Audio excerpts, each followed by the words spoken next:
Thanks for watching. Don't forget to like, comment, share and subscribe to. بلا کسی تاخیر کے چونکہ مسجد والوں مسجد کے ذمہ داروں سے بھی حضرت مفتی صاحب کا خطاب ہے، میں حضرت مولانا مفتی احمد اللہ نثار صاحب قاسمی دامت البرکاتہ کو دعوت دیتا ہوں کہ ہم بہت دیر سے آپ سے استفادے کے لیے طلباء، علماء، ائمہ، حفاظ اور اسی طریقے سے دینی خدمات میں لگے ہوئے جتنے لوگ ہیں منتظر ہیں آپ سے استفادے کے. اسی لیے حضرت والا سے میں ڈبل درخواست کرتا ہوں کہ ہم سامعین کو اپنے ان کی موجودات سے اور زرعی اقوال سے مستفید ہیں.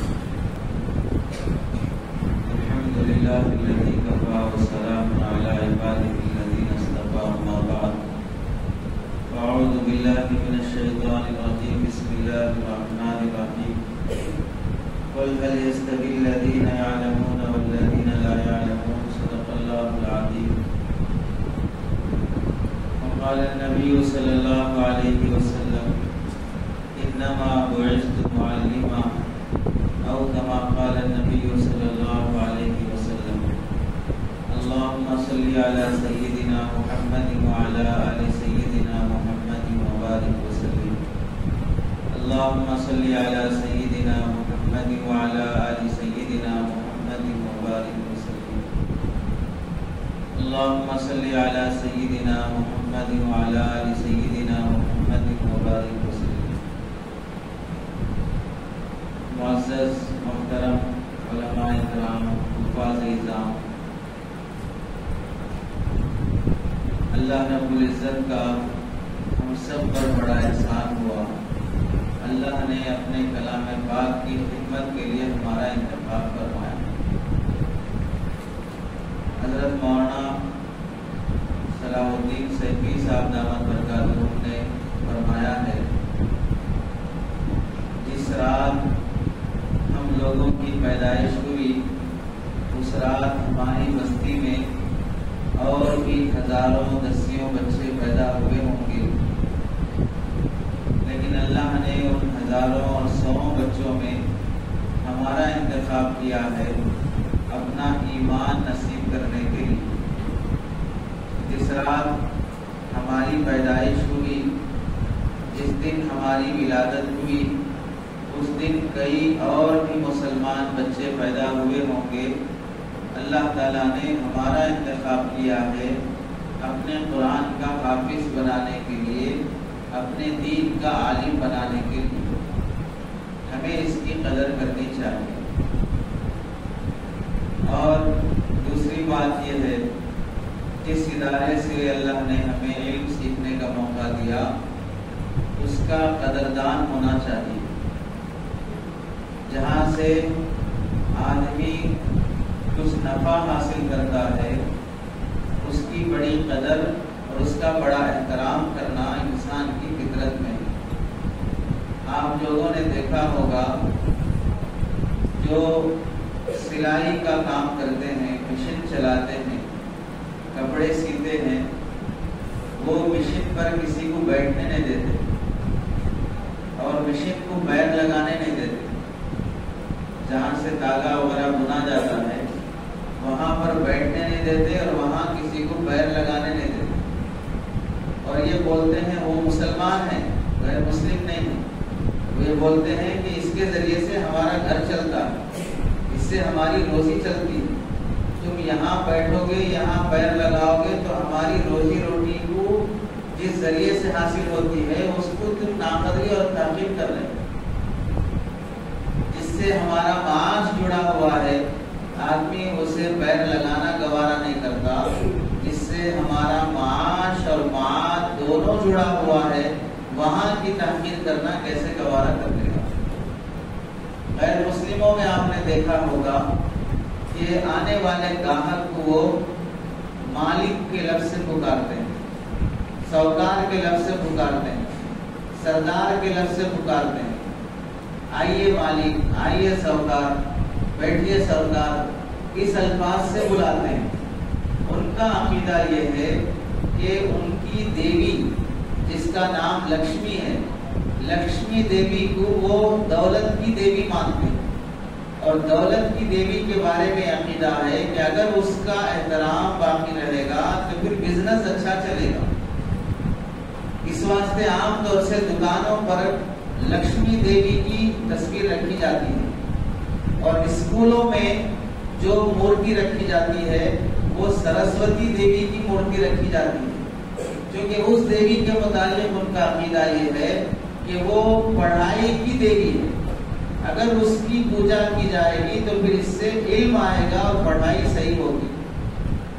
تو دکانوں پر پیسہ حاصل کرنا ہے تو وہاں پر لکشمی دیوی کی پوجا کی جاتی ہے، اور اسکولوں میں تعلیم حاصل کرنا ہے تو یہاں سرسوتی دیوی کی پوجا کی جاتی ہے.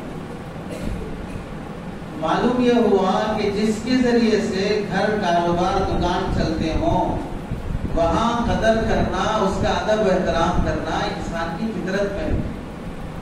صحیح مذہب والا ہے تو بھی عقیدہ بگاڑ کر، غلط مذہب والا ہے تو بھی عقیدہ بگاڑ کر. تو اللہ نے جس ادارے سے علم حاصل کرنے کا موقع دیا، جہاں پر ہم داخل ہوئے تھے وہاں ہم الف با بھی پڑھنا نہیں جانتے تھے. چھوٹے بچے تھے، 5 سال کے، باپ نے لا کے چھوڑ دیا. ہم سلام کا ڈھنگ بھی نہیں جانتے تھے، ناڑا باندھنا بھی نہیں جانتے تھے، کھانا بھی نہیں جانتے تھے، وضو بنانا نہیں جانتے تھے. اللہ نے 2 سال کا عرصہ گزارا تو ہمیں قرآن مجید دیکھ کے پڑھنا آ گیا، بہت سی حدیثیں آ گئی، ماں باپ کا احترام آ گیا. 3-4 سال گزرے، بچہ حافظ قرآن بن گیا. 4 سال کی پہلے کی زندگی کیسی تھی، 4 سال کے بعد کی زندگی کیسی ہے.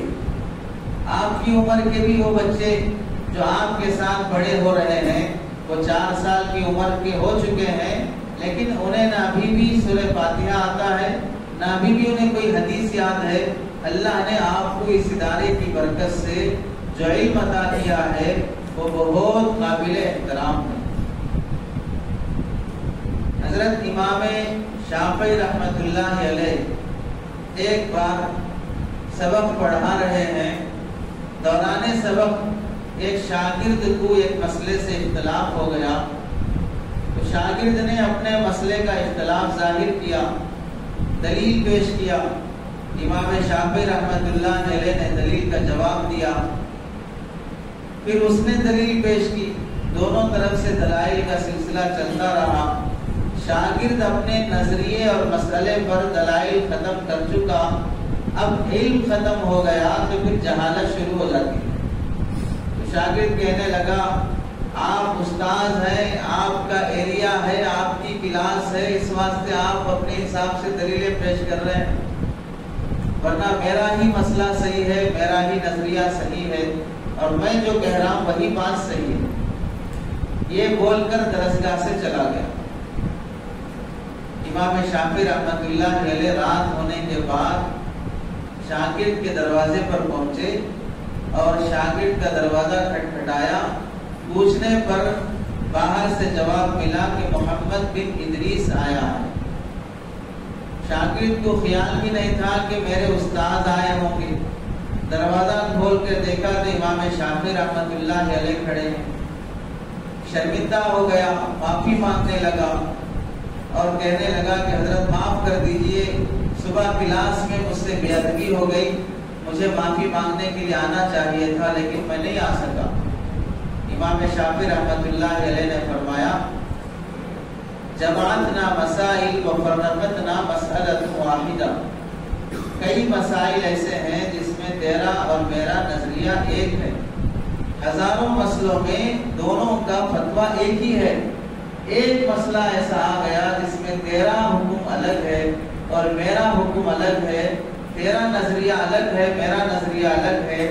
اب تو ہی بتا، ایک مسئلے میں اختلاف کی وجہ سے ہم ایک دوسرے سے جدا ہو جائیں یا ہزاروں مسئلے میں اتفاق کی وجہ سے ہم دونوں ایک ہو جائیں اور مل جائیں. تو اپنے استاد سے جہاں سے علم سیکھا ہے، کسی مسئلے میں اختلاف ہو بھی جائے تو وہاں سے اصلاحی تعلق، استفادے کا تعلق ختم نہیں کرنا چاہیے.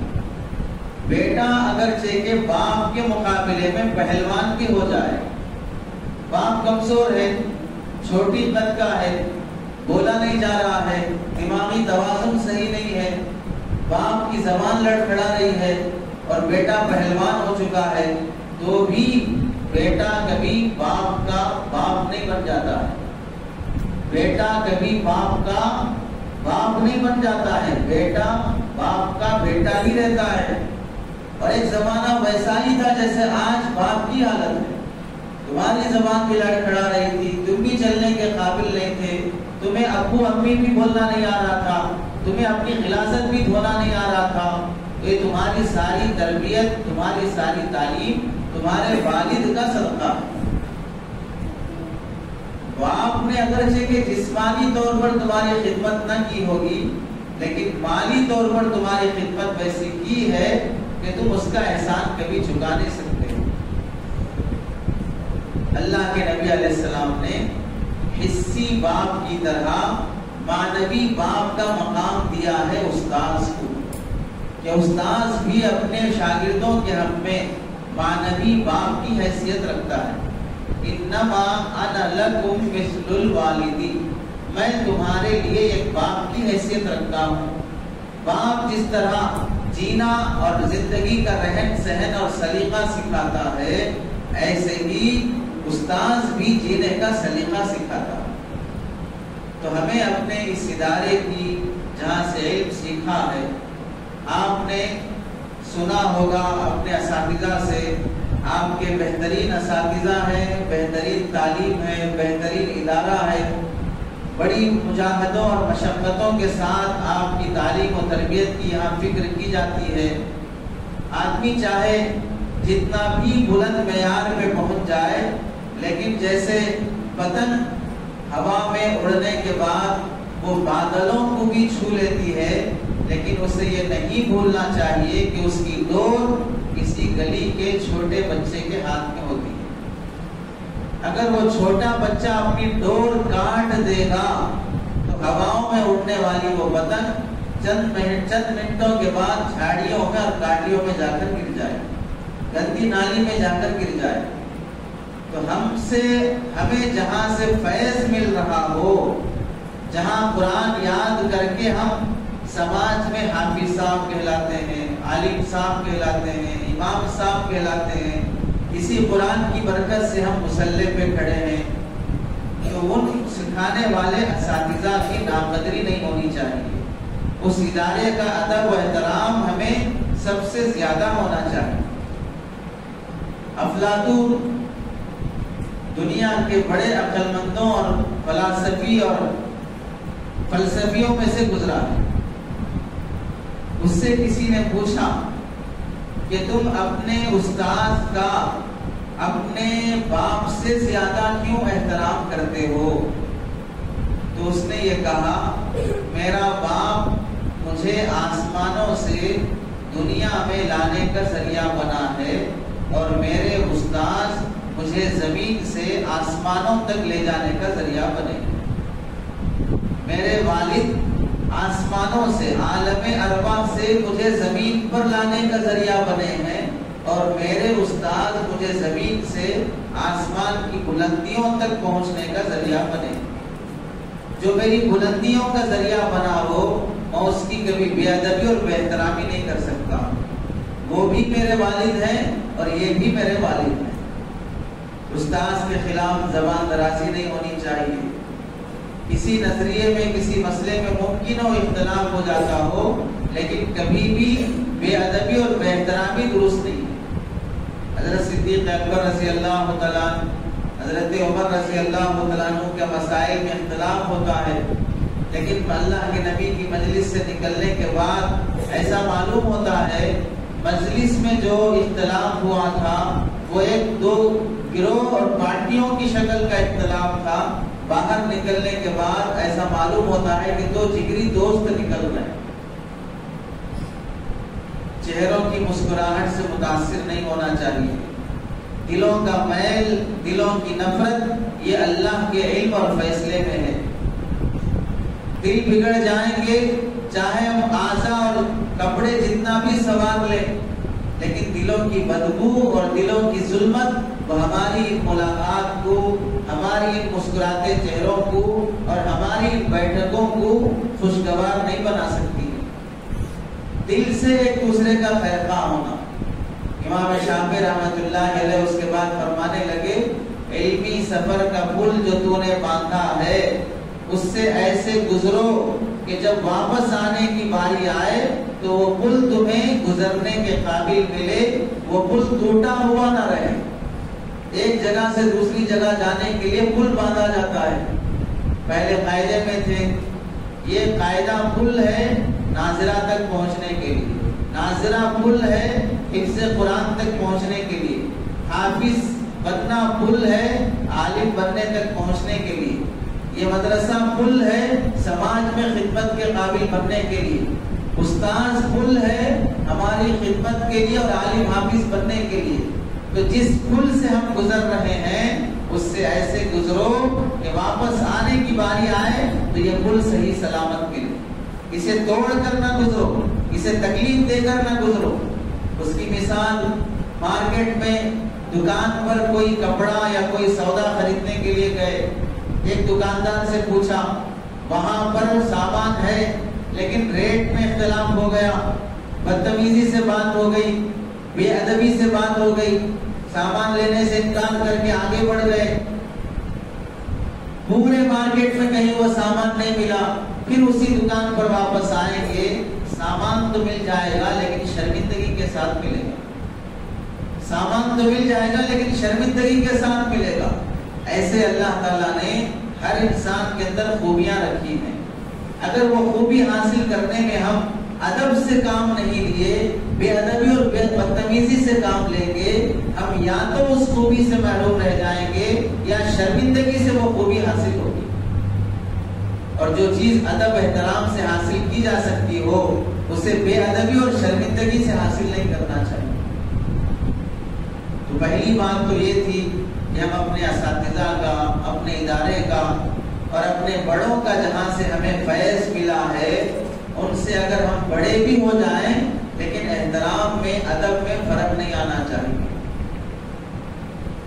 آخری مثال، خوشبوؤں میں ایک بہت مشہور خوشبو ہے جسے مشک کہتے ہیں، اور مشک کی اصلیت یہ ہے کہ وہ ہرن کے پھوتوں میں ایک خاص جگہ پر خون جمع ہو جاتا ہے، وہ خون کی تھیلی ہی ہوتی ہے، اسے نکال لینے کے بعد اس میں کچھ ملاوٹ کرنے کے بعد یا اسے گلانے یا پکانے کے بعد وہ مشک بنتا ہے، تو وہ ہرن کا خون ہی ہے۔ اگر ہرن کا خون اپنی اصلیت بھول جائے گا تو پھر ظاہر سی بات ہے ہرن اپنے خون میں اسے جگہ نہیں دے گی تو پھر کبھی وہ مشک نہیں بن سکا۔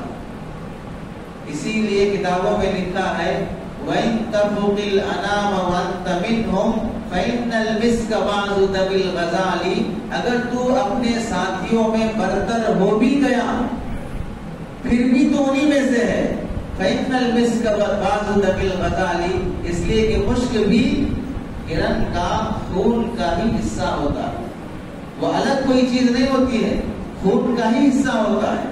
اس لیے ہم جن اداروں سے فارغ ہو کر اگر بڑے عہدے پہ پہنچے ہوں، اللہ اچھی خدمت لے رہا ہو، کسی علاقے کے ذمہ دار ہیں، کسی مسجد کے ذمہ دار ہیں، کسی ادارے کے ذمہ دار ہیں، کہیں اچھی خدمت چل رہی ہو، اپنے ساتھیوں سے کبھی اپنے کو برتر نہیں سمجھنا چاہیے۔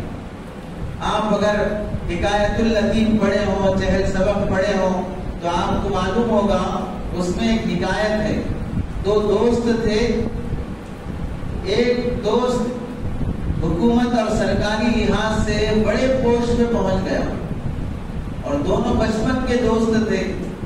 دوسرے جگری دوست کو پتا چلا کہ میرا دوست بڑے پوسٹ میں پہنچ چکا ہے، اب یہ اس سے ملنے کے لیے گیا کہ میرا دوست ہے، بچپن سے بہت جگری دوستی تھی، مبارکبادی دیں گے، خوشخبری دیں گے، مبارک ہو تمہیں اللہ نے بڑا اونچا مقام دیا ہے۔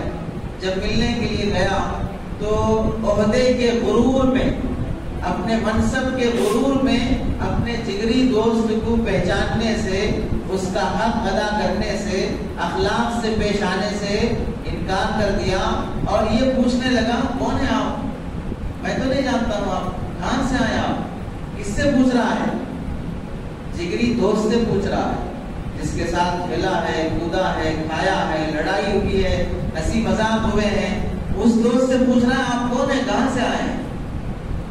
کیستی چرا آمدی، کون ہے، کہاں سے آئے ہو؟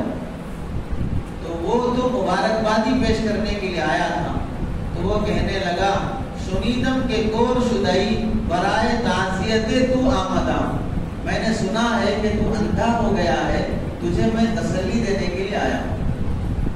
میں نے سنا ہے کہ تو اندھا ہو گیا ہے، میں تجھے تسلی دینے کے لیے آئے کس لیے تھے؟ مبارکبادی پیش کرنے کے لیے۔ جب دوست کا بدلا ہوا رویہ دیکھا تو پھر کہنے لگے تو اندھا ہو گیا ہے، اس لیے تجھے تسلی دینے آیا ہوں، آنکھیں چلی جاتی ہیں، اس پہ غم زیادہ نہ کرو۔ ہم میں سے جس ادارے سے ہم پڑھ کے یہاں سے فارغ ہوئے ہیں، مختلف جگہ پر ہم خدمت کر رہے ہوں، پھر بھی اپنے اساتذہ سے برتری کی کوشش نہیں کرنی چاہیے۔ ان سے بڑا بن کر ان سے مقابلے کی یا ان سے زیادہ آپ دیکھیے امام ابو یوسف رحمۃ اللہ علیہ، امام ابو یوسف رحمۃ اللہ علیہ امام ابو حنیفہ رحمۃ اللہ علیہ کے شاگرد ہیں، امام محمد رحمۃ اللہ علیہ امام ابو یوسف رحمۃ اللہ علیہ کے شاگرد ہیں۔ کئی مسئلوں میں امام ابو حنیفہ کے رائے پر فیصلہ نہیں ہوتا، امام ابو یوسف کی رائے پر فیصلہ ہوتا ہے، شاگرد کی رائے پر۔ لیکن کبھی شاگرد امام ابو یوسف رحمۃ اللہ علیہ 17 سال تک، 1 سال 2 سال 3 سال نہیں، 17 سال تک امام ابو حنیفہ رحمۃ اللہ علیہ کی درسگاہ نہیں چھوڑی، نہ بیماری میں، نہ خوشی میں، نہ غم میں، یہاں تک کہ عید کا دن ہے، عید کی نماز پڑھنے کے بعد سیدھے گھر جانے کے بجائے فوراً امام ابو حنیفہ رحمۃ اللہ علیہ کے گھر پہنچتے ہیں اور دستک دے کر یہ کہتے ہیں کہ سبق پڑھنے کے لیے آیا۔ اور کتنے سال تک؟ 17 سال تک۔ اسی عرصے میں شادی بھی ہو گئی، بچے بھی ہو گئے، ایک بیٹے کا انتقال ہو گیا، سبق پڑھانے کی باری اور ذمہ داری آئی، بچہ انتقال ہو گیا، سبق میں خبر پہنچی، سبق سے فارغ ہو کر انا للہ و انا الیہ راجعون پڑھتے ہیں، اس کے بعد بچے کی تجہیز تکفین میں مصروف ہو کر جنازے کی نماز پڑھا کر مسجد کی گیٹ تک آ کر اپنے ساتھیوں سے کہتے ہیں قبرستان لے جا کر تم لوگ دفن کر دو، میرے سبق کا ٹائم ہو چکا ہے۔ بچے کے ساتھ قبرستان تک جا کر دفن کرنا بھی مشکل ہے، اپنے سبق کی پابندی اور حاضری۔ اللہ تعالیٰ نے ایسے لوگوں سے ایسا کام لیا کہ اگر 100 لوگ، 1000 لوگ مل کر بھی ایک اکیڈمی کا کام کرنا چاہتے تو بھی نہیں کر سکتے جتنا اللہ نے ان اکابر سے کام لیا۔ امام محمد رحمۃ اللہ علیہ، امام ابو یوسف رحمۃ اللہ علیہ کے شاگرد ہیں، کبھی امام ابو یوسف رحمۃ اللہ علیہ کی بے احترامی نہیں کی۔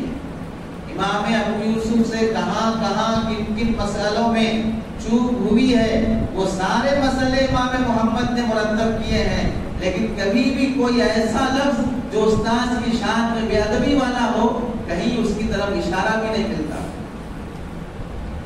آپ میں سے جو حضرات عالم ہیں، ہدایہ پڑھی ہے، امام شافعی کا مسلک، امام احمد بن حنبل کا مسلک، امام مالک کا مسلک پڑھتے ہیں، کبھی وہاں پر امام مالک کی جگہ پر مالک بن انس نے کہا، ایسی تعبیر کی جاتی ہے، بلکہ احترام کے ساتھ امام مالک رحمت اللہ علیہ نے فرمایا، امام شافعی رحمت اللہ علیہ نے فرمایا۔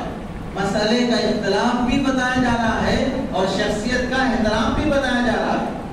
ان کے مسلک سے اس میں اختلاف ہے، لیکن شخصیت پر دعا کرتے ہوئے، امامیت کا اقرار کرتے ہوئے، احترام سے نام لیتے ہوئے ذکر کیا جاتا ہے۔ امام شافعی رحمت اللہ علیہ امام محمد رحمت اللہ علیہ کے شاگرد ہیں، امام شافعی رحمت اللہ علیہ امام محمد رحمت اللہ علیہ کے شاگرد ہیں۔ وہ بھی اپنے استاذ کا اس درجے احترام کرتے ہیں. درسگاہ میں سبق پڑھتے وقت کتاب کا ورق پلٹاتے ہوئے بھی اس ادب کے ساتھ ورق پلٹاتے ہیں کہ ورق پلٹانے کی آواز سے بھی میرے استاذ کو تکلیف نہ ہو. ورق پلٹانے کی آواز سے بھی میرے استاذ کو تکلیف نہ ہو. پوری زندگی کبھی بھی اپنے اس استاذ کے سامنے گلاس سے پانی پینا بھی گوارا نہیں کیا. میرا استاذ سامنے ہے اور میں یہاں دوسرے کام میں مشغول ہوں. یہ استاذ کی بے ادبی ہے. جب میرا استاذ سامنے ہوگا میں دل و جان سے استاذ کی طرف متوجہ رہوں گا. کون سا فیض اللہ تعالیٰ اس سے مجھے نصیب کر دے اور میں غافل رہوں گا تو محروم ہو جاؤں گا. کسی کو مولانا روم رحمت اللہ علیہ نے فرمایا ایک لمحہ ازاں شاہ غافل نہ باشی شاید کہ نگاہ کنت و تو آگاہ نہ باشی.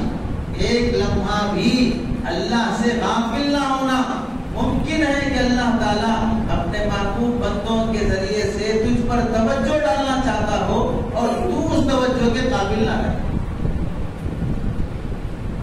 اس واسطے اساتذہ کی موجودگی میں آدمی استاد سے کبھی غفلت اور بے توجہ اور بے ادبی میں نہیں رہنا چاہیے.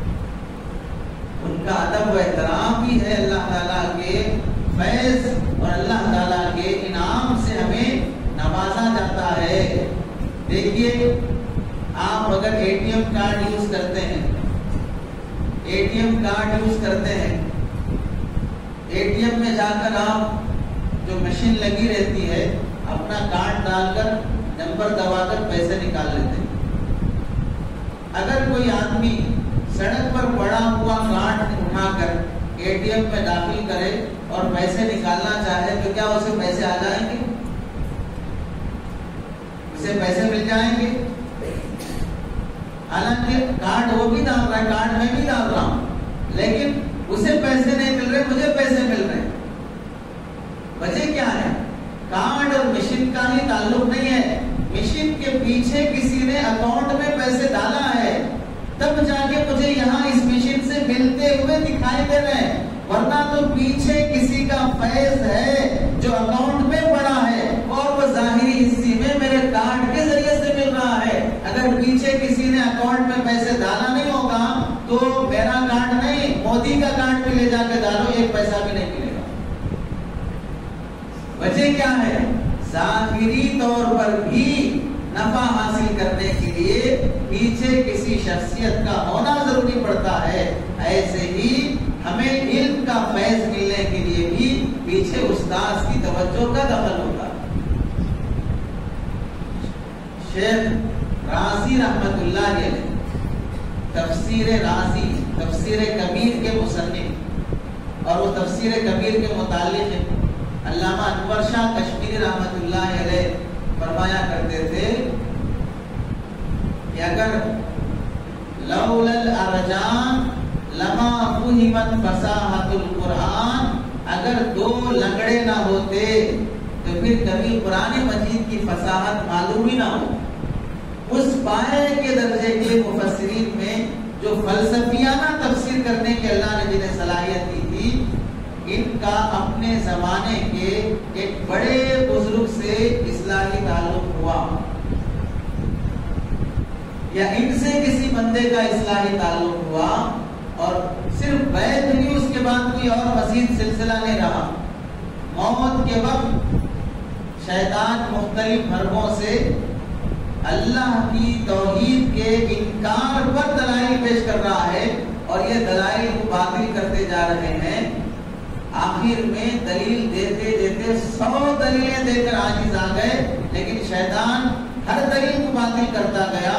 پھر اللہ تعالیٰ نے ان کے شیخ کو متوجہ کیا, پھر وہاں سے انہوں نے وضو بناتے ہوئے پانی چھڑک کر یہ کہا کہ میں اللہ کو بلا دلیل بھی ایک مانتا ہوں. یہ بولو کہ میں اللہ کو بلا دلیل بھی ایک مانتا ہوں. کیا معلوم ہوا؟ پیچھے سے اگر کسی کا فیض, کسی کی توجہ نہیں رہے گی تو آدمی کبھی کام کے قابل نہیں ہوتا. ہم سمجھتے ہیں کہ ہماری محنت سے ہم کچھ بنے ہیں, یہ سوچ قارون کی سوچ ہے. قارون نے بھی کیا کہا تھا جب اسے زکات دینے کا حکم دیا گیا؟ سورہ قصص میں اللہ فرماتے ہیں اس کی زبان کی ترجمانی کرتے ہوئے کہ وہ یہ کہنے لگا کہ یہ میری محنت کا ہے، یہ کرم اور احسان سے حاصل ہوا نہیں ہے، یہ پیسہ میری محنت کا ہے. اور اپنی کسی بھی نعمت کو اپنی طرف انتساب کرنا یہ اندر چھپے ہوئے قارونیت کی دلیل ہوتی ہے کہ میں نے ایسا کچھ کیا ہے، میں ایسا کچھ کر رہا ہوں، میں بہت کچھ کر رہا ہوں. ہمیشہ ہمارے اکابر کا بھی یہ معمول رہا ہے. حضرت مولانا شاہ وسیع اللہ صاحب رحمۃ اللہ علیہ، شاہ فخر الدین صاحب رحمۃ اللہ علیہ کے شاگرد ہیں. دارالعلوم دیوبند کے محتمم، دارالعلوم دیوبند کے محتمم حضرت مولانا حبیب الرحمان صاحب رحمۃ اللہ علیہ، ان اکابر کے متعلق لکھا ہے دارالعلوم دیوبند کے محتمم ہیں اور ان کے ایک شاگرد حضرت تھانوی رحمۃ اللہ علیہ کے خلیفہ ہیں. یہاں شاگرد خلیفہ بن چکا ہے اور استاد دارالعلوم دیوبند کا محتمم ہے. وہ اپنے شاگرد کے پاس جا کر یہ درخواست کرتے ہیں کہ میری تربیت، میری اصلاح، میرے نفس کے تزکیے کے لیے میں تم سے رابطہ کرنے کے لیے آیا ہوں، میرے کو بیعت کر کے اپنے سلسلے میں داخل کر دو. کون کہاں جا رہے ہیں؟ استاد شاگرد کے پاس جا رہے ہیں. شاگرد اگر ہم جیسا ہوتا تو غرور اور تکبر میں یہ کہتا ہاں ہم تو اللہ کے کرم سے بہت کچھ بن چکے ہیں، اللہ کا فیض، ہمارے شیخ کی توجہات ہمیں نصیب ہے، ٹھیک ہے میں جو ہو سکتا کر لوں گا، آپ کی بھی تربیت کر دوں گا. لیکن قربان جائیے ان اکابر پر جو صحبت کا صحیح مطلب سمجھے تھے اور صحبت سے صحیح استفادہ کیے تھے. انہوں نے فرمایا حضرت آپ کا ہی کتا ہوں اور جیسے یہ کتا اپنے مالک کی نگہبانی اور خدمت کر لیتا ہے میں بھی آپ کی خدمت کرنے کی کوشش کر لوں گا. آپ کا ہی کتا ہوں اور جیسے کتا اپنے مالک کی حفاظت کر لیتا ہے میں بھی اسی درجے میں آپ کی حفاظت اور آپ کی خدمت کی کوشش کر لوں گا. ہم جن اساتذہ سے پڑھے ہوں ان کے ساتھ ہمارا رویہ یہ ہونا چاہیے کہ یہ میرے استاد ہیں. جس شہر میں استاد آئیں اور شاگرد اپنی مصروفیت کا بہانہ کرے اور ان سے ملاقات کو ضروری نہ سمجھے، علماء نے لکھا ہے اس شاگرد کی عمر چاہے لمبی ہو جائے لیکن اس شاگرد سے کبھی علم کا فیض عام نہیں ہو سکتا. اس شاگرد کی عمر چاہے لمبی ہو جائے لیکن کبھی علم کا فیض عام نہیں ہو سکتا. اس لیے اپنے ادارے کی، اپنے اساتذہ کی خدمت، ان سے احترام والا تعلق ہمارے لیے بہت ضروری ہے. تیسری بات یہ ہے کہ ہم جن خدمتوں میں ہیں ان خدمتوں کو ہمیں ہمیشہ اپنی نگاہ میں محاسبے کی نیت سے دیکھنا چاہیے. میں جو خدمت کر رہا ہوں بہت اعلیٰ درجے کی خدمت کر رہا ہوں، یہ تصور نہ رہے بلکہ یہ تصور رہے کہ میں جو کر رہا ہوں بہت معمولی ہے اور میرے دوسرے صاحب جو کر رہے ہیں وہ مجھ سے اعلیٰ خدمت کر رہے ہیں. ورنہ اگر ہم دیکھیں کہ ہم جو بھی خدمت کر رہے ہوں، مدرسے کا ہم انتظام سنبھال رہے ہوں، اکاؤنٹ سنبھال رہے ہوں، مدرسے میں بڑی کتابیں پڑھا رہے ہوں یا مدرسے کے بہت اہم امور میں ہم بڑا انتظامی معاملہ ہم سے متعلق ہو، اس کے باوجود بھی ہم یہ سمجھیں ہمارے اکابر اس وقت جتنے بڑے بڑے کارنامے انجام دے رہے ہیں اس کا 10% حصہ بھی میں نہیں کر رہا ہوں.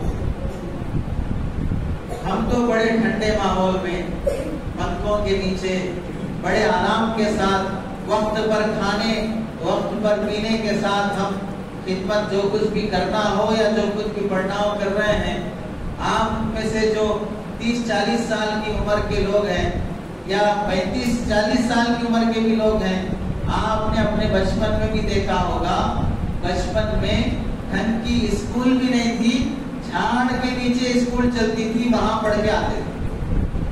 لکھنے کے لیے بورڈ بھی ڈھنگ کا نہیں ہوتا تھا تو وہیں پر جھاڑ کے آس پاس ہی کوئی چھوٹا سا پتھر رکھ لیتے تھے، پتھر پر ہی لکھ کر استاد سبق پڑھاتا تھا. پینے کے لیے بھی بسلری واٹر بھی نہیں ملتا تھا، کھیتوں کے لیے جو موٹر سے نکالا ہوا پائپ کا پانی آتا تھا وہی پائپ کا پانی پی کر ہم پیٹ بھر کے ٹھنڈی سانس لیتے تھے۔ اور اگر پڑھنے کے لیے ہمیں چوری کرتا ہو تو پھر ہمیں اسکول میں آٹا دیا جاتا تھا کہ یہ آٹا کھا کر آپ پڑھیں، اس میں طاقت بھی ہوتی ہے۔ آٹے کھانے کے لیے اسکول میں پڑھنے کے لیے جایا جاتا تھا۔ اس زمانے میں ویسا پڑھ کر بھی لوگ اپنے اپنے گھر کو سنبھالا۔ ہمارے باپ دادا یا 30-40 سال کی عمر والے جو احباب ہیں ان کے باپ دادا کوئی بڑے فلسفے کی کتاب نہیں پڑھے تھے، لیکن اپنے بچوں کو فلسفہ سکھایا۔ وہ کوئی خاندانی منصوبہ بندیوں سے متعلق اصول نہیں پڑھے تھے، لیکن انہوں نے خاندان کی اہمیت سکھائی۔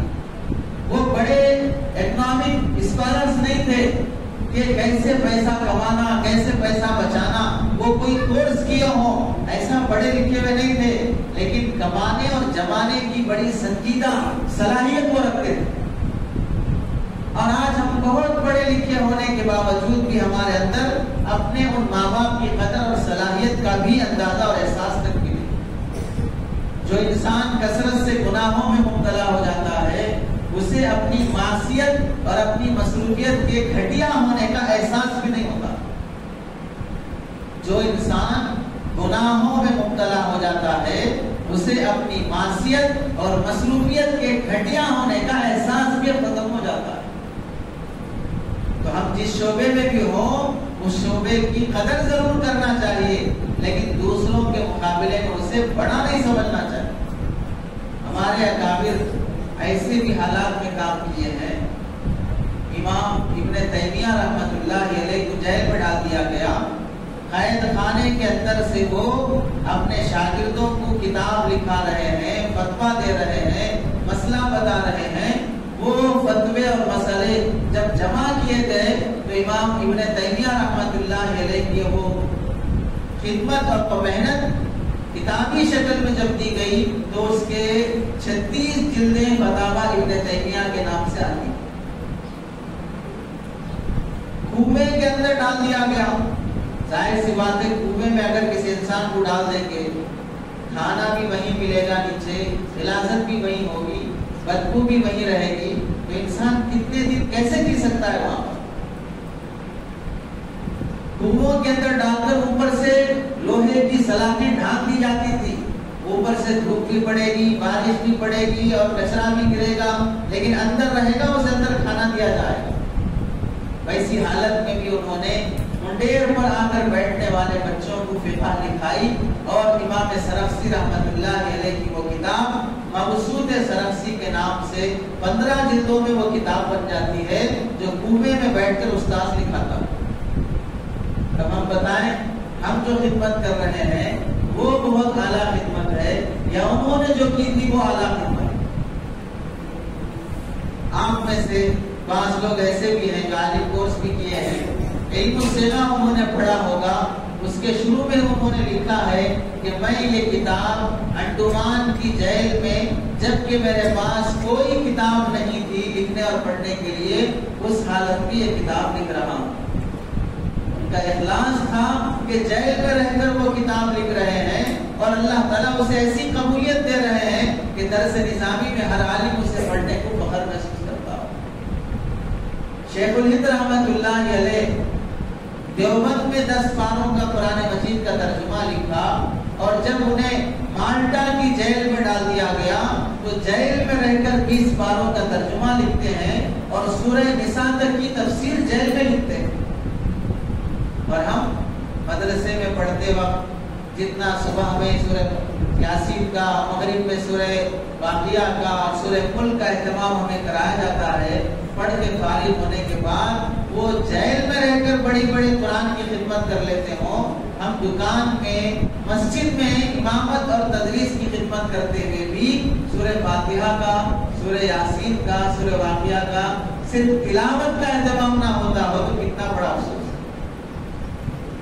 وہ تفسیریں لکھ لیتے ہیں جیل میں بیٹھ کر، وہ قرآن مجید کے ترجمے کر لیتے ہیں جیل میں رہ کر۔ حضرت مولانا خالد سیف اللہ رحمانی صاحب کی آسان تفسیر قرآن ہے، کشمیر کے سفر پہ حضرت تھے، وہاں سیلاب آ گیا، جس مکان میں تھے اس کے چاروں طرف سیلاب ہے، مکان سے باہر نہیں نکل سکتے، وہیں تقریباً 1 ہفتے تک حضرت کو رکنا پڑا۔ تو وہ 1 ہفتہ جو وہاں پر رکے، کوئی دوسری کتابیں ساتھ میں نہیں ہے، وہاں رکے تقریباً 8 پاروں کا ترجمہ قرآن مجید لکھا، کئی مضامین وہاں پر بیٹھے بیٹھے لکھے ہیں، اور چونکہ قلم ساتھ دیتا نہیں ہے تو آڈیو کے ذریعے سے بولتے ہیں فون پر، اور یہاں اسے دوسرے شاگرد لکھتے جاتے ہیں، اور وہ مضمون جاری ہے، وہاں سیلاب میں گرے ہیں لیکن یہاں ہفتہ واری مضمون پابندی سے آ رہا۔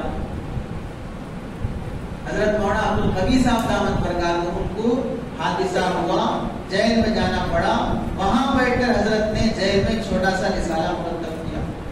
پچھلے زمانے میں جو ہم سوچتے تھے کہ وہ بڑے بڑے اللہ والے لوگ تھے، ان کی ہمتیں بلند تھی، عزائم بہت اونچے تھے، اس واسطے وہ ویسے کارنامے کر گئے ہیں، ہماری آنکھیں یہ دیکھ رہی ہیں، ہمارے یہ اکابر بھی موجودہ اسلاف، موجودہ یہ اکابر بھی گزرے ہوئے اسلاف کا بہترین نمونہ اور بہترین آئیڈیل بن رہے ہیں۔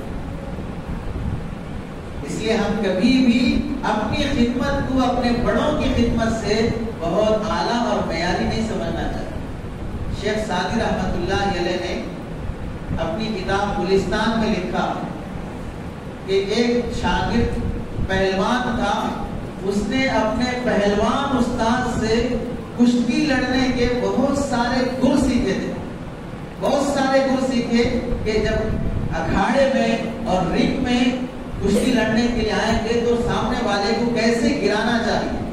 اپنے استاد سے بہت کچھ سیکھا، سیکھتے سیکھتے وہ پورے ملک کے اندر اتنا مشہور ہو گیا کہ اس کا کوئی انسان مقابلہ نہیں کر سکتا۔ وہ اپنے فن میں اتنا ماہر ہو گیا، لیکن متکبر اور مغرور بھی ہو گیا۔ ایک دن اس نے خود چیلنج کیا کہ اب دنیا میں کوئی شخص ایسا نہیں ہے جو مجھے ہرا سکے، یہاں تک کہ میرے استاد بھی مجھے ہرا نہیں سکتے۔ بادشاہ کو استاد اور شاگرد کا مقابلہ کرانے کا شوق ہوا، دونوں کا اکھاڑے میں جمع ہونا ہوا، تو استاد کی تو عمر ہو چکی ہے، اب شاگرد پہلوان ہے اور سارے گر استاد سے سیکھا ہے، تو اس کے ذہن میں یہ ہے کہ میں اب استاد تو عمر ہو چکی ہے اور میں پہلوان ہوں اور سارے گر استاد ہی سے سیکھا ہوں، تو میں ان کو بھی ہرا سکتا ہوں۔ اس ذام میں وہ اس مقابلے کے لیے تیار بھی ہو گیا۔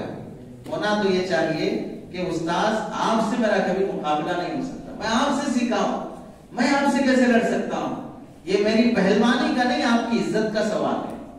اگر اللہ نہ کرے میں اپنی طاقت کی وجہ سے جیت بھی گیا تو میری عزت جتنی ہوگی اس سے زیادہ آپ کی توہین اور تحقیر کا مسئلہ ہے۔ یہ کرنے کے بجائے وہ پہلوانی کے لیے تیار ہو گیا۔ اکھاڑے میں جب آنا ہوا تو استاد نے اسے جتنے گر سکھائے تھے اس میں سے 10 گر ایسے تھے جو استاد نے اسے سکھایا نہیں، اور ان گر میں سے صرف ایک گر کا استاد نے استعمال کر کے 1 ہی منٹ میں اس پہلوان کو چت کر دیا۔ دوبارہ پریشان ہو گئے، کھڑے ہوئے کہ میں کیسے ہار گیا۔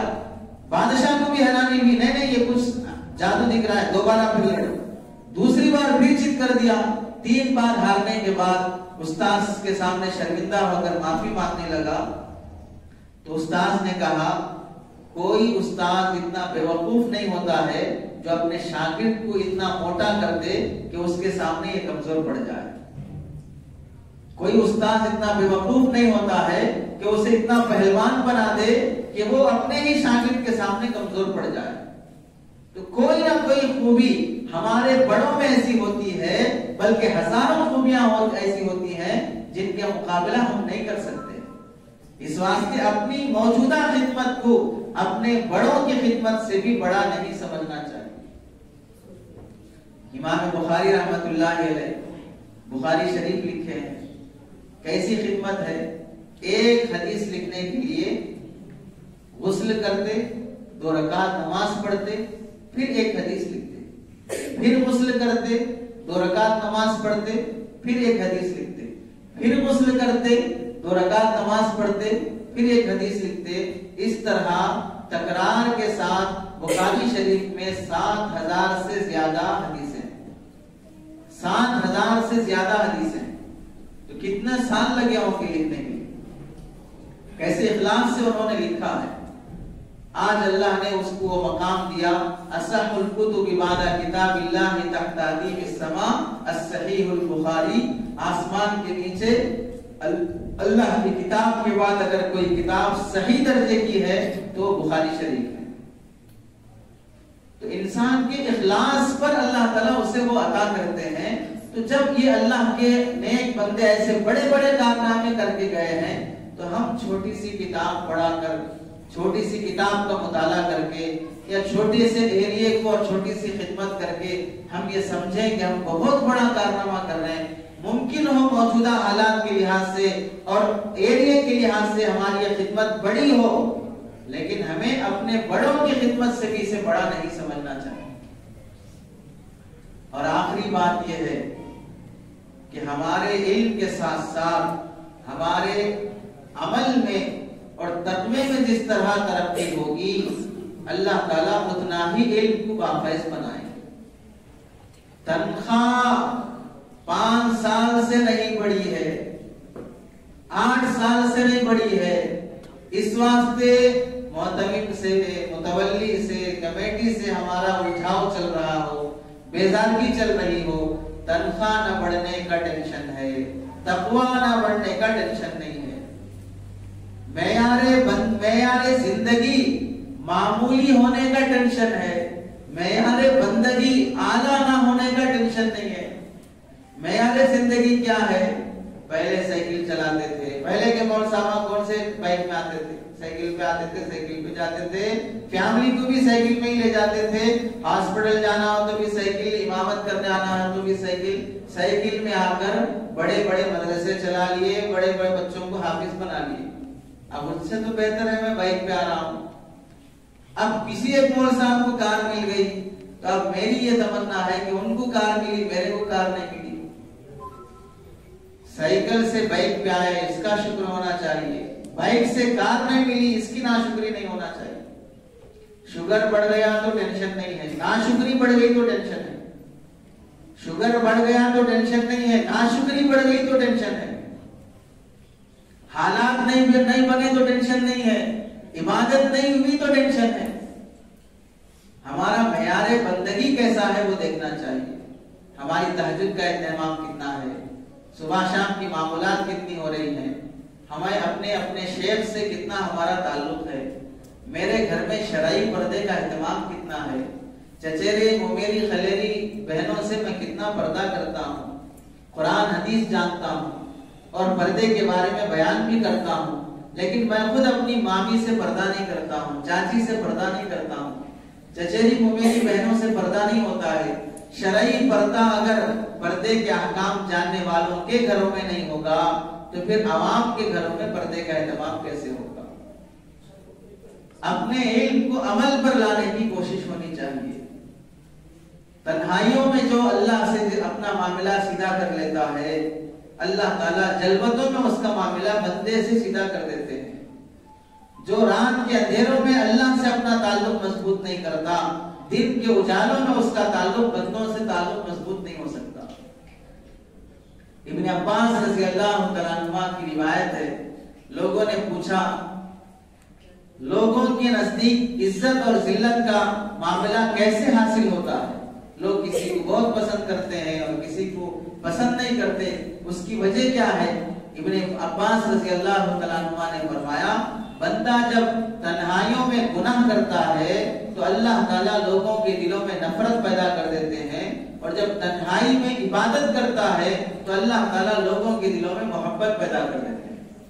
اور ہمارا حال یہ ہے کہ ہم لوگوں کے سامنے تو اچھے بن کے دکھنا چاہتے ہیں اور تنہائیوں میں اللہ سے جنگ کرتے ہیں، تنہائیوں میں معصیت میں مبتلا ہیں. تو ہمارا علم عمل میں بڑھے گا، تقوی میں بڑھے گا، تعلق مع اللہ میں بڑھے گا، تو پھر اللہ تعالیٰ اس علم کو باعث بنائیں گے. علامہ شبلی رحمت اللہ علیہ کا انتقال ہو رہا ہے، ہاتھ اٹھانے جا رہا، سکرات کا عالم ہے، پیر جیسے چلانے جا رہا ہے، نماز کا وقت ہو گیا تو علامہ شبلی رحمت اللہ علیہ نے اپنے مرید کو اشارہ کیا کہ وضو کرا دے، نماز کا وقت ہو گیا۔ وضو کراتے ہوئے شاگرد نے داڑھی کا خلال کرنا بھول گیا، بے چینی پڑ گئی، ہاتھوں میں راشا آ گیا، وضو ہو گیا لیکن داڑھی کا خلال نہیں ہوا، سنت چھوٹ گئی ہے، ہاتھوں میں راشا آ گیا، اپنے ہاتھ اٹھا بھی نہیں سکتے تھے کہ داڑھی میں خلال کر سکیں، اپنے شاگرد کا خادم کا ہاتھ پکڑا، اشارہ کرنے لگے، جب وہ ہاتھ سے داڑھی میں خلال کرنے کے لیے انگلیاں داخل کیا، اسی حالت میں ان کا انتقال ہو گیا۔ سکرات کے وقت بھی سنت پر عمل کرنا نہیں چھوڑا، سکرات کے وقت بھی سنت پر عمل کرنا نہیں چھوڑا۔ بڑے آسان بہانے مل جاتے ہیں عمل سے غافل بن جانے کے، بڑے آسان بہانے مل جاتے ہیں۔ آپ دیکھ لیجئے رشیا وہ ملک ہے جہاں پر قرآن پر، حدیث پر، مسجدوں پر، مدارس پر 70 سال تک پابندی رہی۔ اگر کہیں اذان بھی ہوتی تو امام کو اور نمازیوں کو سب کو جیل میں بھیج دیا جاتا تھا۔ کسی کے گھر میں قرآن ملتی تو اس گھر کے اندر اس گھر کے لوگوں کا بائیکاٹ کر دیا جاتا، پھانسی اور سولی دے دی جاتی تھی۔ ایسے زمانے میں وہاں کے علماء نے اپنے قرآن اور حدیث کی حفاظت کی خاطر انڈر گراؤنڈ بنائے، گھر میں تہخانے بنائے، اور وہاں اوپر سے ننگی تصویریں، شراب کی بوتلیں اور دکان ایسی بنا دی گویا کہ وہ فحش کاری کی دکان ہو، لیکن انڈر گراؤنڈ میں بیٹھ کر بچوں کو قرآن حفظ کراتے تھے۔ لوگوں کو پتا چلے، حکومت کو یہ پتا چلے کہ مول صاحب شراب کی دکان کھولی، لیکن انڈر گراؤنڈ میں وہ بچوں کا قرآن حفظ کرا رہے ہیں۔ مدرسے کے شیخ الحدیث تھے، بچوں کو بخاری پڑھا رہے تھے، جب پابندی لگ گئی کرانہ اسٹور کھول لیا، سودا چاول وغیرہ بیچ رہے ہیں، اور دن میں یہ بیچتے ہیں، جب رات ہو جاتی ہے تو اسی اسٹور میں بچوں کو بخاری شریف پڑھاتے ہیں۔ لوگوں کو یہ پتا چلے کہ اب یہ اسٹور شاپ ہے، یہاں پر سودا ملتا ہے، لیکن ان کا مقصد اسٹور چلانا نہیں ہے، اس کے بہانے سے بخاری شریف پڑھانا۔ ایسے مجاہدوں سے انہوں نے کام کیا۔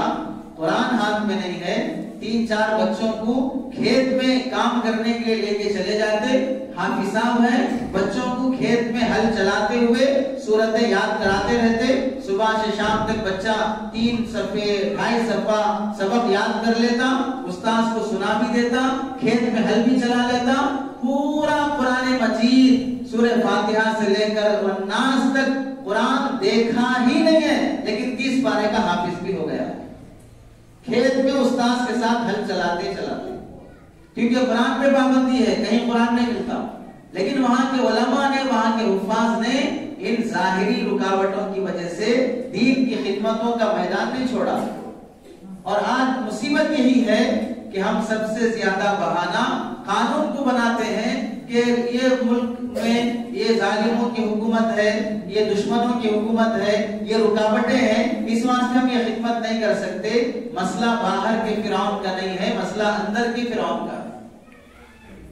قانونی رکاوٹیں کم ہیں، نفسانی رکاوٹیں زیادہ ہیں۔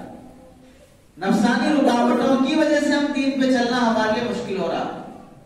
اب بتائیے، اگر اس وقت کا ظالم پرائم منسٹر نکل کر اللہ تعالیٰ کسی سلیقہ مند مسلمان کو پرائم منسٹر بنا دیں تو کیا مسلمان شخص شراب پینا چھوڑ دیں گے؟ سود کھانا چھوڑ دیں گے؟ لڑکیاں بے پردہ ہونا چھوڑ دیں گی؟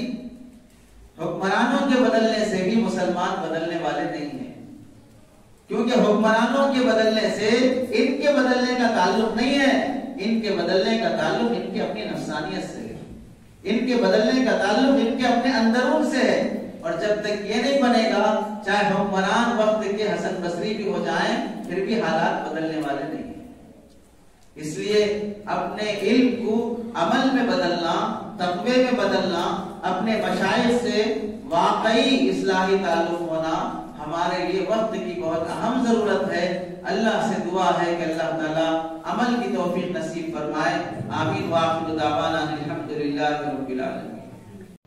ابھی تک آپ نے مفتی احمد اللہ آفیشیل چینل کو سبسکرائب نہیں کیا ہے تو سبسکرائب کر لیں اور بیل آئیکن کو پریس کر دیں تاکہ ہمارے ہر نیو ویڈیو کی نوٹیفیکیشن آپ کو جلد سے جلد مل جائے۔ جزاک اللہ۔ الحمدللہ رب العالمین، اللہم صلی علی سیدنا محمد وعلی آل سیدنا محمد وبارک وسلم۔ ربنا ظلمنا انفسنا وان لم تغفر لنا وترحمنا لنکونن من الخاسرین۔ ربنا آتنا فی الدنیا حسنۃ وفی الآخرۃ حسنۃ وقنا عذاب النار۔ اے اللہ ہم سب کے گناہوں کو معاف فرما، اے اللہ ہمارے خطاؤں سے درگزر فرما۔ جانتے ہوئے بھی انجانوں کی طرح بہت گناہ کر چکے ہیں۔ بعض ایسی معصیتیں ہیں جو عوام کے دل و دماغ میں بھی نہیں آئی ہوں گی۔ بعض ایسے گناہ ہیں جس کے گناہ کبیرہ ہونے کا یقین ہے، اس پر بولا بھی جا چکا ہے اور خود بول بھی دیے ہیں، دسیوں بار سن بھی چکے ہیں، اس کی وعید والی آیتیں بھی سامنے ہیں۔ عین گناہ کے موقع پر وہ آیتیں حدیثیں دل و دماغ میں آتی بھی ہیں، پھر بھی ہم گناہ چھوڑنے تیار نہیں ہوتے ہیں۔ اے اللہ ہم جیسے نافرمان تو ایسے ہیں عذاب مسلط کر دیے جاتے، ظالم بادشاہوں کے چنگل میں پھنسا دیے جاتے، وقت کے درندے ہمارے لیے نشانہ بنا دیے جاتے۔ اے اللہ آپ نے بڑا کرم کیا، احسان کیا، آپ نے تو گناہ کو ہمارے متعلقین پر ظاہر بھی ہونے نہ دیا، ہمارے چہروں سے ظاہر بھی ہونے نہ دیا۔ اے اللہ آپ نے جو ستاری کا معاملہ دنیا میں فرمایا ہے آخرت میں بھی فرما لے۔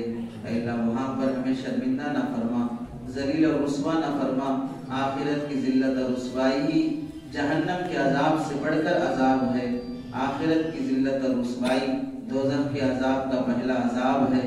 اے اللہ ہمیں وہاں کی ستاری نصیب فرما۔ اے اللہ ان بڑے بڑے گناہ کبیرہ سے ہمیں سچی توبہ کی توفیق نصیب فرما۔ جو علماء، جو حفاظ، جو طلباء جمع ہیں، ان کے جمع ہونے کو نسلوں کی ہدایت کا ذریعہ بنا، عمل، تربیت، تقوی کا ذریعہ بنا۔ اپنے اساتذہ کا ادب، ادارے کی قدر نصیب فرما، ادارے کو ترقی نصیب فرما، مخلص معاونین نصیب فرما، خدمت گزاروں کی خدمت کو قبول فرما۔ اے اللہ عوام میں اس ادارے کی مقبولیت، یہاں کے طلباء اور خدام دین کی مقبولیت نصیب فرما۔ اے اللہ خدمت کے مختلف شعبوں کے مختلف آسان شکلیں ہم سب کو نصیب فرما۔ آج کے پروگرام کو، علماء کے آنے کو، یہاں کی خدمت کو، ہمارے اس سفر کو اپنے فضل سے قبول فرما، ریاکاری سے حفاظت فرما، غرور اور تکبر میں مبتلا ہونے سے بچا لے، وقت سے پہلے بڑے عہدوں کی جاہ سے، حب جاہ سے، حب مال سے اے اللہ ہماری حفاظت فرما۔ چھوٹا بن کے چلنا، مخلص بن کے چلنا، معاون بن کے چلنا، متواضع بن کے چلنا آسان فرما۔ اے اللہ کسی کا معاند بننے سے، مخالف بننے سے ہماری حفاظت فرما، رفیق بنا دے، فریق بننے سے حفاظت فرما۔ اے اللہ اختلافات سے، مخالفت سے ہماری حفاظت فرما۔ یہاں کے عوام کو جو ادارے کے حق میں خیرخواہ اور معاون ہیں، ان کے نسلوں میں ہدایت کے فیصلے فرما، کمائیوں میں برکت کے فیصلے فرما، اساتذہ کو، بچوں کو بہترین بدلہ نصیب فرما۔ اے اللہ جو مانگا ہے وہ بھی عطا فرما، مانگنے سے جو رہ گیا وہ بھی عطا فرما، سب پر عمل کی توفیق عطا فرما، ہماری دعاؤں کو اپنے فضل سے قبول فرما۔ جزا اللہ عنا محمد وحده صلی اللہ علیہ وسلم برحمتک یا ارحم الراحمین والحمد للہ۔